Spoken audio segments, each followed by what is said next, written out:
আসসালামু আলাইকুম। আশা করছি সবাই অনেক বেশি ভালো আছেন। মানিবক্স বিডি চ্যানেল পক্ষ থেকে সবাইকে স্বাগতম। বিদেশ থেকে আর আনা যাবে না 2টি নতুন মোবাইল এবং 24 ক্যারেটের স্বর্ণ। 2024-25 অর্থ বছরের প্রস্তাবিত বাজেটে এর পরিবর্তন আসছে। আজকে আমরা সেটি নিয়ে আলোচনা করব।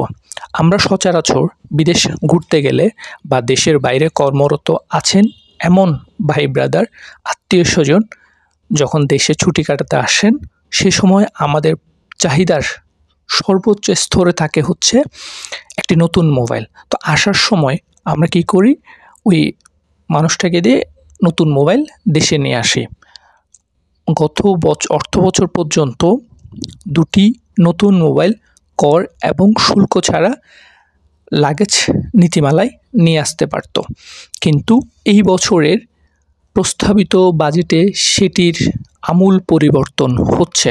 যারা বিদেশ থেকে নতুন মোবাইল আনার বিষয়টি ভাবছেন তাদের জন্য কোনো সুখবর নেই।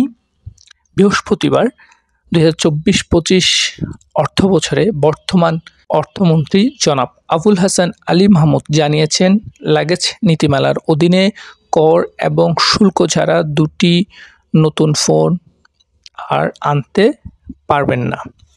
শুধুমাত্র কর শুল্ক ছাড়া ব্যবহারকৃত 2টি ফোনই আনতে পারবেন।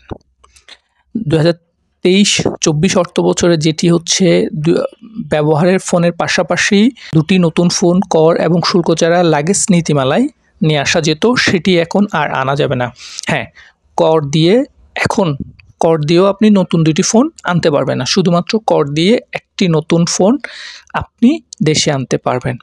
এখন আমরা দেখব দেশের বাইরে থেকে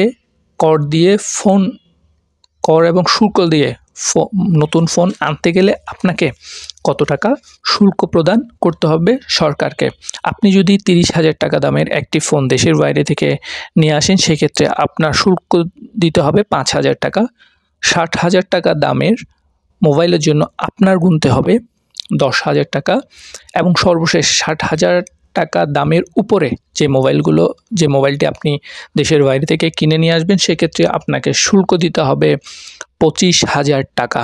তাই বলাই যায়, নতুন ফোন আনার ক্ষেত্রে কোনো ধরনের সুখবর নেই এই বাজেট প্রণয়নে, 2024-25 বাজেট প্রণয়নে। আর যারা ভাবছেন সাথে বাচ্চা থাকলে বাচ্চার লাগেজ নীতিতে আপনারা ফোন, স্বর্ণ, সিগারেট, অন্যান্য কিছু নিয়ে আসবেন, সেক্ষেত্রেও আপনাদের কোনো সুযোগ নেই, সেটিও বন্ধ।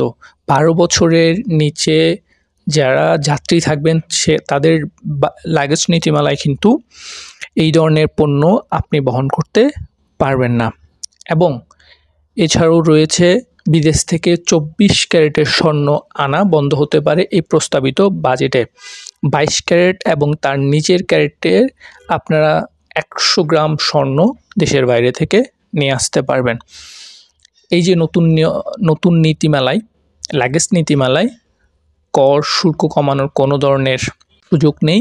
প্রস্তাবিত 2024-25 অর্থ বছরে দেশের বাইরে থেকে লাগেজের যেই শুল্কের কথা উল্লেখ করা হয়েছে, সেই শুল্ক কর প্রদান করে আপনাকে জিনিসপত্র আনতে হবে। তাই এটা বলা যায় একটি দুঃসংবাদ। যারা নতুন মোবাইল নিয়ে আসতেন, সেক্ষেত্রে এখন আর সেই সুযোগ নেই যে কর শুল্ক ছাড়া 2টি মোবাইল নিয়ে আসবেন। তাই এখন থেকে সাবধান, দেশের বাইরে থেকে কাউকে দিয়ে নতুন মোবাইল আনতে গেলে সেই শুল্ক কত যাচ্ছে, আর উনি একটার বেশি কোনো মোবাইল আনতে পারবেন না। যদি 2টি মোবাইল নিয়েও আসেন বিমানবন্দরে, কিন্তু তাকে সেটির জন্য ঝামেলা পোহাতে হবে এবং একটি মোবাইলই উনি আনতে পারবেন, সেক্ষেত্রে অন্য একটি মোবাইল ওনাকে রেখে দিয়ে আসতে হবে।